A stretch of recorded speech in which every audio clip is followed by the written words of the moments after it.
নমস্কাৰ আপোনালোক সকলোকে পুনৰবাৰ স্বাগতম নজনাই মজিদ বন্ধুসকল বলগতে চাওক আজি সন্ধিয়াৰ 7টা গুৰুত্বপূৰ্ণ খবৰ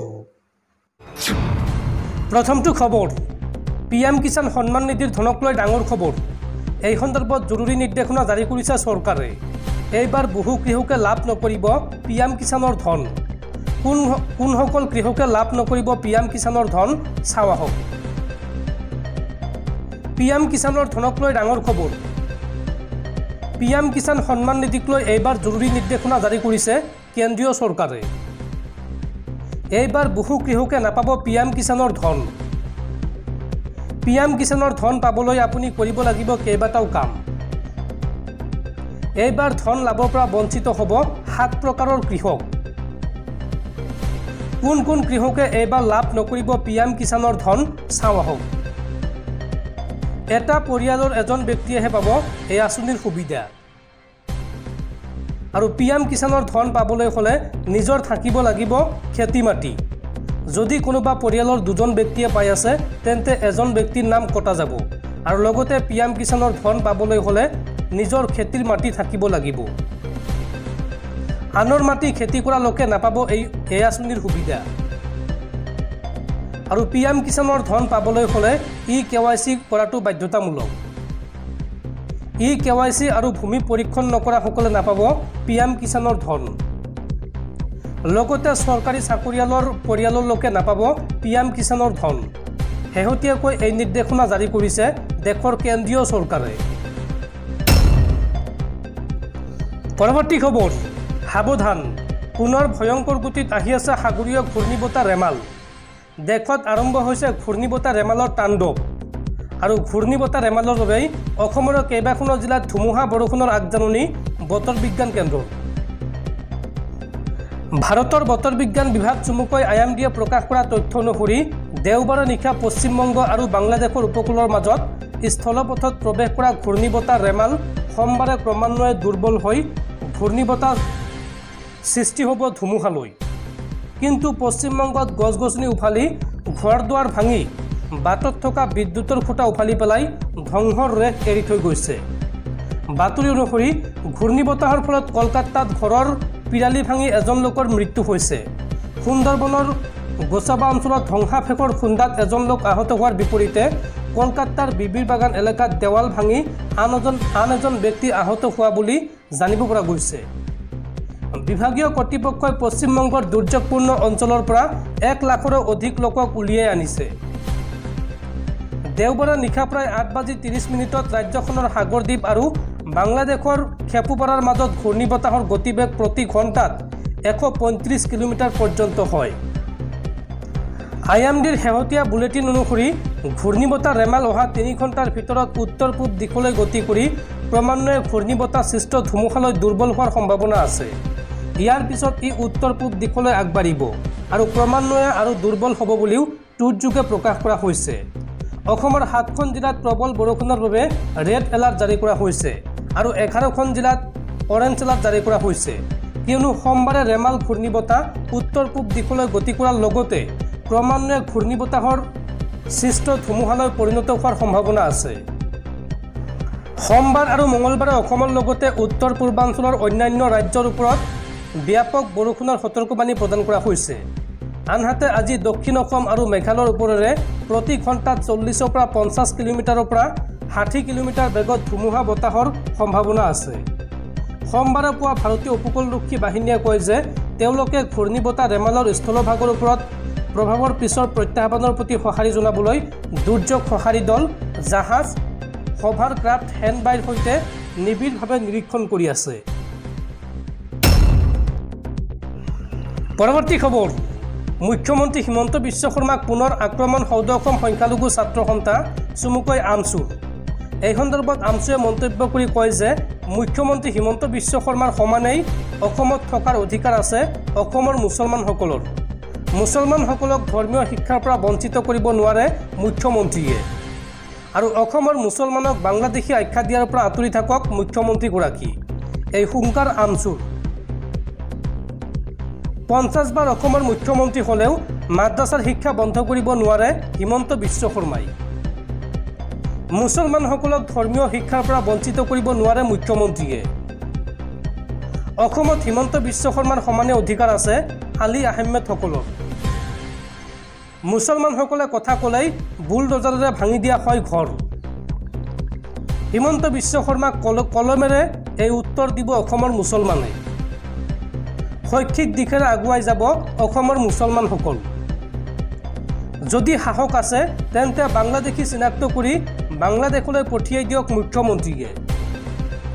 অসমৰ মুছলমানক বাংলাদেশী আখ্যা দিয়াৰ পৰা আঁতৰি থাকক মুখ্যমন্ত্ৰী। মুখ্যমন্ত্ৰী হিমন্ত বিশ্ব শৰ্মাক এই হুংকাৰ আমচুৰ।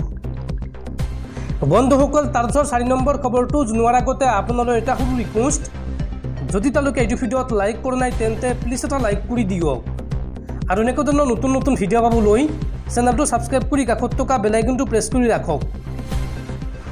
পৰৱৰ্তী খবৰ, সম্পন্ন হ'ল IPL 2024ৰ ফাইনেল খেল আৰু ফাইনেলত হায়দৰাবাদৰ অসহায় আত্মসমৰ্পণ আৰু 10 বছৰৰ পিছত পুনৰ চেম্পিয়ন হ'ল কলকাতা নাইট ৰাইডাৰ্ছ।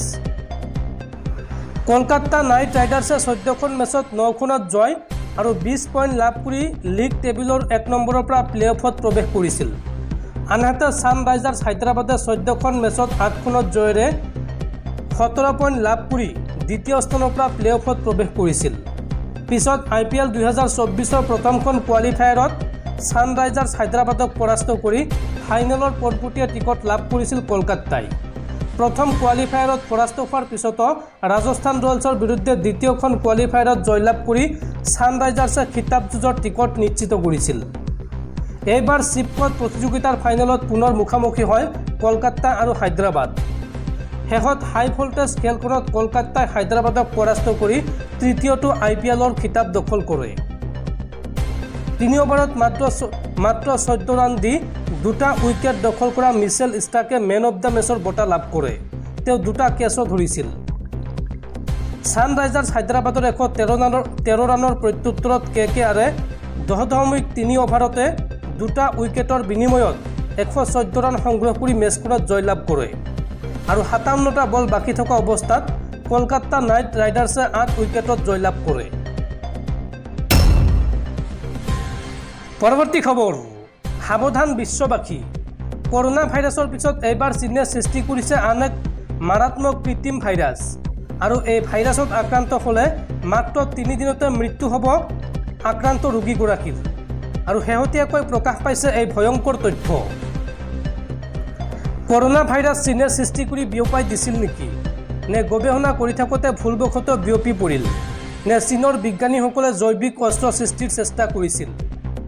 এতিয়া চৰ্চিত হৈ থাকে একেটা প্ৰশ্ন, কিন্তু তাৰ মাজতে এই চীনে সঁচাকৈয়ে সৃষ্টি কৰিছে আন এক কৃত্ৰিম ভাইৰাছ, যি ভাইৰাছে 3 দিনতে প্ৰাণ কাঢ়ি ল'ব পাৰে। হেবে মেডিকেল ইউনিভাৰ্চিটিত কৰা হৈছে এই উদ্ভাৱন। এই কৃত্ৰিম ভাইৰাছ ইবোলা ভাইৰাছক অনুকৰণ কৰি তৈয়াৰ কৰা হৈছে। ইবোলা ভাইৰাছৰ বিভিন্ন উপাদান ব্যৱহাৰ কৰি ভাইৰাছবিধ সৃষ্টি কৰা হৈছে, কিন্তু চীনৰ বিজ্ঞানীসকলে দাবী কৰিছে যে এই কৃত্ৰিম ভাইৰাছবিধ ভাইৰাছ আৰু অন্যান্য ৰোগ সৃষ্টিকাৰী জীৱাণুৰ বিষয়ে অধিক জ্ঞান আহৰণৰ লক্ষ্যৰে সৃষ্টি কৰা হৈছে, জৈৱিক অস্ত্ৰ সৃষ্টিৰ লক্ষ্যৰে নহয়।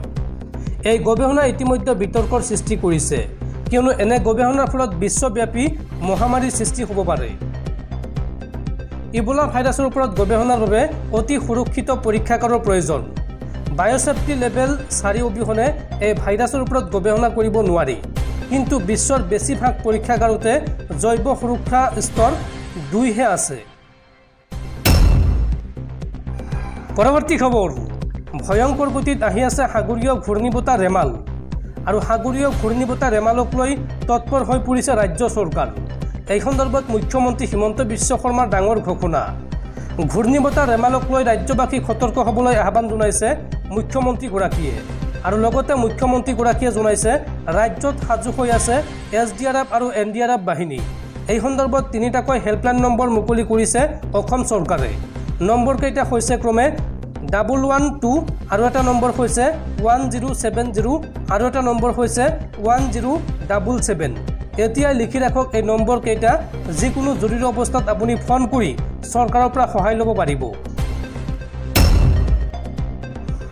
পৰৱৰ্তী খবৰ, দিল্লীৰ মুখ্যমন্ত্ৰী অৰবিন্দ কেজৰিৱালৰ জামিনৰ ম্যাদ শেষ হ'বলৈ ওলাইছে আৰু তাৰ মাজতে উচ্চতম ন্যায়ালয়ত পুনৰ আবেদন জনাইছে দিল্লীৰ মুখ্যমন্ত্ৰী অৰবিন্দ কেজৰিৱালে। এইবাৰ 7 দিনৰ সময়সীমা বৃদ্ধি কৰিবলৈ আদালতত আবেদন জনাইছে দিল্লীৰ মুখ্যমন্ত্ৰীগৰাকীয়ে।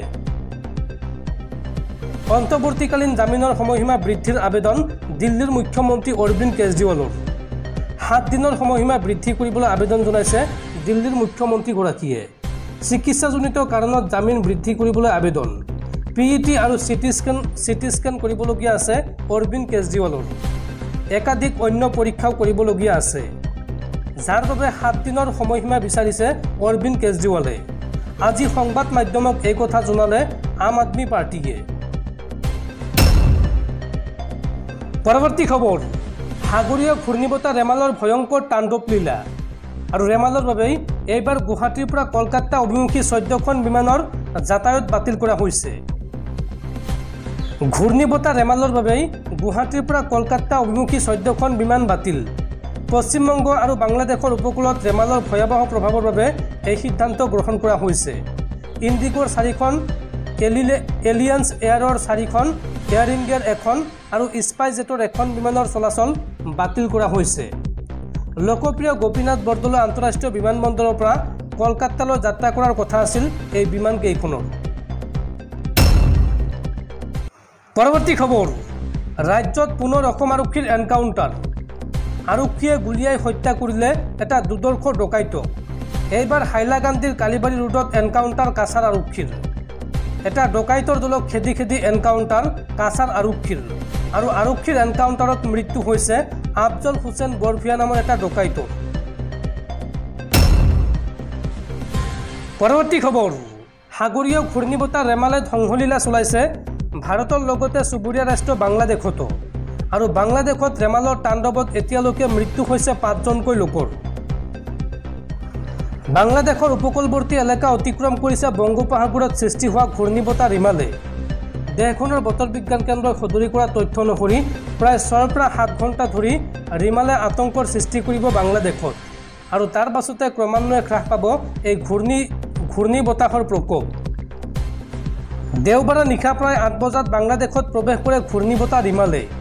আৰু নিশাটোৰ ভিতৰতে দেশখনৰ 11টা উপকূলীয় অঞ্চলত বিস্তৰ ক্ষতিসাধন কৰে এই ঘূৰ্ণী ধুমুহাই।